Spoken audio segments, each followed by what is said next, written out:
Well, the President of the United States and the Canadian Prime Minister Mark Carney opened G7 summit with their remarks in Canada. Carney was clear in maintaining that G7 is nothing without US's leadership.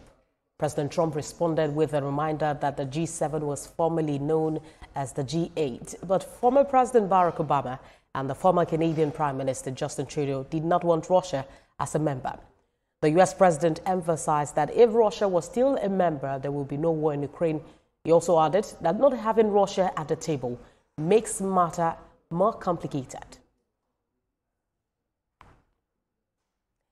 And to other matters now, the U.S. has commenced plans to place a general visa ban on citizens of 36 additional nations. Nigeria could be one of them. Now, these countries are expected to comply with newly established requirements from the U.S. State Department within a 60-day time frame or face potential travel restrictions. In March, President Donald Trump considered imposing a travel ban on 43 countries, but Nigeria was not on this list. The 43 countries were divided into three groups: red, orange, and yellow. The red group consists of 11 countries. Those nationals would be barred from entering the United States. The orange group comprises 10 countries whose visas will be sharply restricted. The countries under yellow were given 60 days to address these concerns. And for a deeper look into the U.S. visa ban, and of course touching on the G7 summit which held in Canada, its concern for the Israel-Iran war, I'm joined by global affairs analyst Collins Nweke. He joins me live from Belgium. Thank you for talking to us at this time. Nigeria has been a long-standing regional partner of the United States. This ban has not been confirmed, but what would you say are the implications of this policy shift for Nigeria? Should we, be demanding an urgent reflection or a retaliation? Thank you, Olamide, for having me. From my layman's perspective, I believe that at this point, retaliation should be off the table. The reason it should be off the table is because the United States and Nigeria are no match when it comes to, who is seeking more to be in, each other's country. So, in other words, there are more Nigerians seeking to, make United States either their home or visiting for one reason or the other, or even training their children, or, as a matter of fact, taking advantage of the huge talent deposited in Nigeria amongst the youths of Nigeria, who might want to go out, explore the world, and actually, become Nigeria's, best ambassadors wherever they are. So, the option that the reasonable option, I must add, that Nigeria should be exploring is first and foremost, invite the U.S. ambassador to Nigeria to,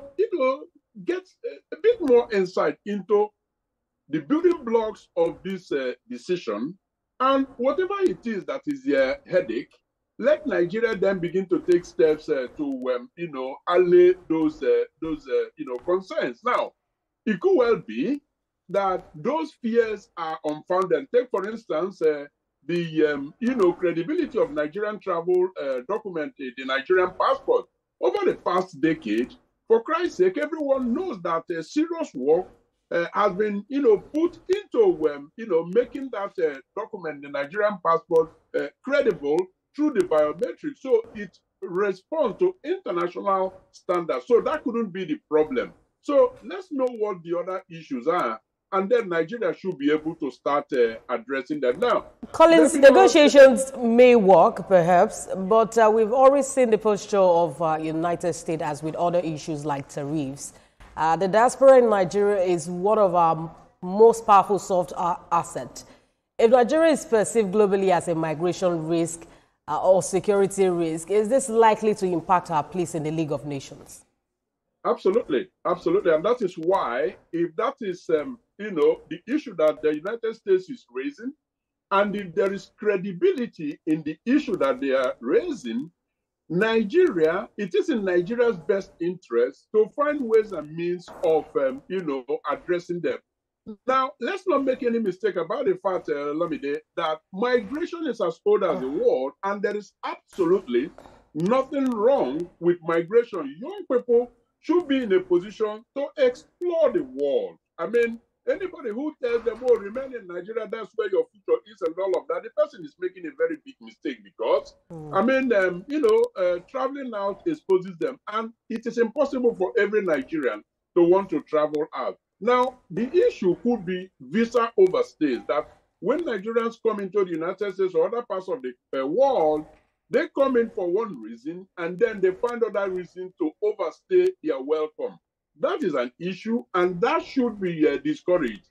But you ask yourself, is it rampant? Because I do know that if Nigerians travel to one country, and for any reason they decide to stay longer, things change, they always take steps to legally regularize their stay. Sometimes it doesn't happen immediately, but most of the time it does happen. So let's be careful that it is not being overplayed. Okay.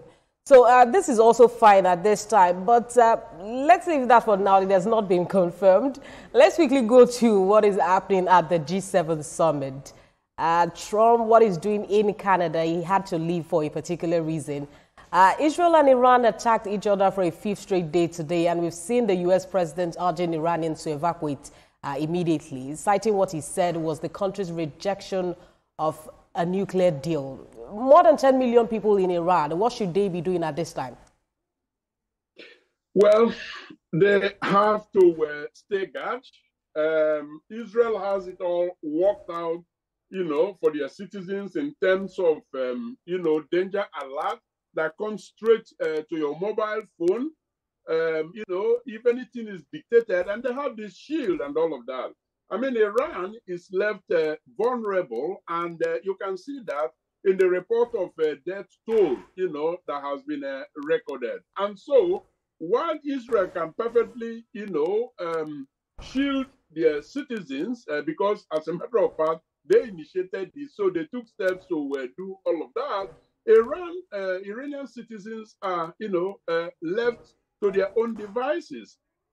Well, the accusations and counter-accusations, well, let's not forget that at some point there was a deal between Iran and the United States of America. Who broke that deal? It was this same Donald Trump, and now he's calling them back to the negotiating table. And, while he's doing that, their ally, Israel, is bombing the hell out of them.